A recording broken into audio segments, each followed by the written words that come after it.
ഇതുവരെ നമുക്ക് ഇതുവരെ നമുക്ക് പോസിറ്റീവ് റെസ്പോൺസേ കിട്ടിയിട്ടുള്ളൂ. കണ്ടതെല്ലാവരും ഒരുപാട് ഇഷ്ടമായി, ക്യാരക്ടേഴ്സൊക്കെ ഭയങ്കരമായിട്ട് ഇമോഷണലി കണക്റ്റായി എന്നാണ് പറയുന്നത്. അപ്പോൾ ഇത്രയും ആൾക്കാർക്ക് ഇഷ്ടപ്പെടുന്ന സിനിമ തിയേറ്ററിൽ ഓടട്ടെ, എല്ലാവർക്കും കാണാനുള്ള ഒരു ചാൻസ് കിട്ടട്ടെ എന്ന് തന്നെ, അതാണ് എൻ്റെ ഒരു. അല്ലാണ്ട് ഇതിനെക്കുറിച്ച് എനിക്കറിയില്ല, അതുകൊണ്ട് എനിക്ക് അധികം പറയാൻ പറ്റില്ല. പക്ഷെ അത്രയ്ക്കും ഇഷ്ടത്തോടെ അത്രയും എഫേർട്ട് ഇട്ടുണ്ടാക്കിയ ഫിലിമാണ്, ആൾക്കാർക്ക് ഇഷ്ടപ്പെടുന്നുണ്ട്.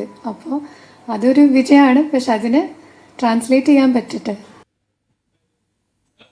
ഇപ്പം നോർമലി ഒരു ഫിലിം ഇറങ്ങുന്ന സമയത്ത് ആളുകൾ ഇപ്പോഴത്തെ ജഡ്ജ്മെന്റ് പറഞ്ഞാൽ ഏതെങ്കിലും സിനിമ കമ്പാരിസൺ ഉണ്ടോ, ഇതിനോട്ട് പാറ്റേണിൽ ഇറങ്ങിയിട്ടുണ്ടോ, അങ്ങനത്തെ പാറ്റേൺ. ഈ സിനിമ ഇറങ്ങിയ സമയത്ത് അങ്ങനെ ഒരു കമ്പാരിസൺ ഉണ്ട്. അന്യ ദിവസവും പിന്നെ തിയേറ്ററിൽ ഉണ്ടായ സീൻസ് ഒക്കെ ദളിമാലയുടെ റീക്രിയേഷൻ ആണ്, അതൊരു ഉണ്ടായിരുന്നു. എനിക്ക് അങ്ങനെ തോന്നിയിരുന്നു. ഇല്ല, ഒരിക്കലും ഇപ്പം ഇത് തല്ലുമാലിന് മുമ്പ് നമ്മൾ പ്ലാൻ ചെയ്ത സിനിമയാണിത്. അതിന് മുമ്പ് ഷൂട്ട് ചെയ്യേണ്ട സിനിമയായിരുന്നു ഇത്. അതുകൊണ്ട് തന്നെ അതൊന്നുമല്ല. ഇപ്പം ഈ അന്യറസിലൊക്കെ എന്നെ കുറേ ഇൻഫ്ലുവൻസ് സിനിമയാണ്, എനിക്ക് ഭയങ്കര ഇഷ്ടപ്പെട്ട സിനിമയാണ്. എന്നാൽ ആ ഒരു കാരണം ഞാൻ കുറച്ചുകൂടി സിനിമാറ്റിക് ആയിട്ട്, എനിക്ക് അങ്ങനത്തെ സിനിമകൾ ഭയങ്കര ഇഷ്ടമാണ്. അപ്പം എനിക്കിഷ്ടമുള്ള സിനിമകളെ എനിക്ക് മേക്ക് ചെയ്യാൻ പറ്റത്തുള്ളൂ. അപ്പം ഞാൻ ഒരു നേരത്തെ പറഞ്ഞ പോലെ റിവ്യൂ അങ്ങനത്തെ ഒരു ആൾക്കാർക്ക് വേണ്ടി സിനിമ ചെയ്യുന്നൊന്നുമല്ല. ഞാൻ പബ്ലിക്കിന് എനിക്ക് എന്നെ പോലെ സിനിമ കണ്ട് ഇഷ്ടപ്പെട്ട് അങ്ങനെയുള്ള സിനിമകൾ ഞാൻ ആഗ്രഹിക്കുന്ന ഒരാളാണ്. അപ്പം എൻ്റെ സിനിമ സംസാരിക്കുന്നതും എൻ്റെ ഒരു ഭാഷയാണ്, എൻ്റെ ഒരു സ്റ്റൈൽ ഓഫ് മേക്കിംഗ് ഇതാണ്. അപ്പം അതിനെ ഇപ്പോൾ ഒരു റിവ്യൂസിനെ ഇമ്പ്രസ് ചെയ്യാനോ ഇല്ലെങ്കിൽ അതിനു വേണ്ടി മാറ്റണമെന്ന് ഞാൻ ആഗ്രഹിക്കുന്നില്ല. മനസ്സിലായി? എൻ്റെ ഇത്ര ഇച്ചിരി ലൗഡായിരിക്കും.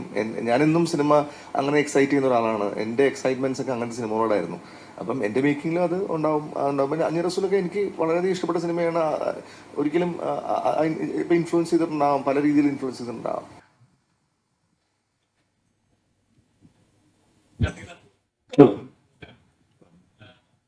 സോഷ്യൽ മീഡിയയിൽ നല്ല ഫോളോവേഴ്സ് ഉണ്ട്, നല്ല കണ്ടന്റ് ക്രിയേറ്റ് ചെയ്യുന്ന ഒരു വ്യക്തിയാണ്. സിനിമയിലോട്ട് കയറുമ്പോഴേക്കും ആ ഒരു വേറൊരു പ്ലാറ്റ്ഫോമാണ്.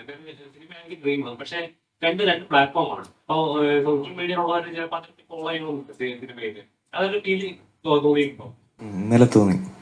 ഇന്നലെ ഫസ്റ്റ് ഡേ ഇങ്ങനെ ഈ ഒരു ആളുകളുടെ ആ ഒരു വരവും കാര്യങ്ങളൊക്കെ ഒന്ന് കുറഞ്ഞപ്പോൾ സോഷ്യൽ മീഡിയ പോലെയല്ല, അത് സിനിമ വേറൊരു ലോകം തന്നെയാണെന്ന് തീർച്ചയായിട്ടും തിരിച്ചറിഞ്ഞ കുറഞ്ഞ നിമിഷങ്ങളാണ് ഇപ്പോൾ കടന്നു പോയിക്കൊണ്ടിരിക്കുന്നത്.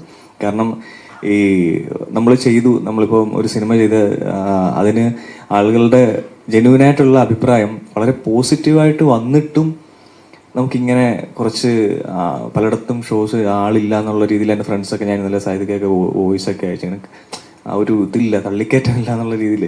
പക്ഷെ കാണുന്ന എല്ലാവർക്കും ഇഷ്ടപ്പെടുന്നുണ്ട്. അപ്പോൾ അങ്ങനൊരു സംഭവം വരുന്നതുകൊണ്ടാണ് ഇപ്പം ഒരു ആവറേജ് അഭിപ്രായമൊക്കെ ഉള്ളൂ. അല്ല, അങ്ങനെയൊക്കെ എന്തെങ്കിലും ഉണ്ടെങ്കിൽ നമുക്കിടയിൽ തന്നെ നമ്മൾ സംസാരിക്കും, നമ്മൾ അധികം പ്രൊമോഷനൊക്കെ പോകണം എന്നൊക്കെയുള്ള രീതിയിൽ. പക്ഷെ എല്ലാത്തിലും ചാടി പുറകോട്ടി വരുന്നതെല്ലാം അത്രയും നല്ല ഇതായിട്ട് അത് വന്നിട്ടുണ്ട്. അപ്പോൾ അങ്ങനെ അത്രയും നല്ല അഭിപ്രായമൊക്കെ പറയുമ്പോൾ അത് എല്ലാവരിലേക്ക് എത്തണം, അത് തീർച്ചയായിട്ടും എത്തണം. അതാണ്.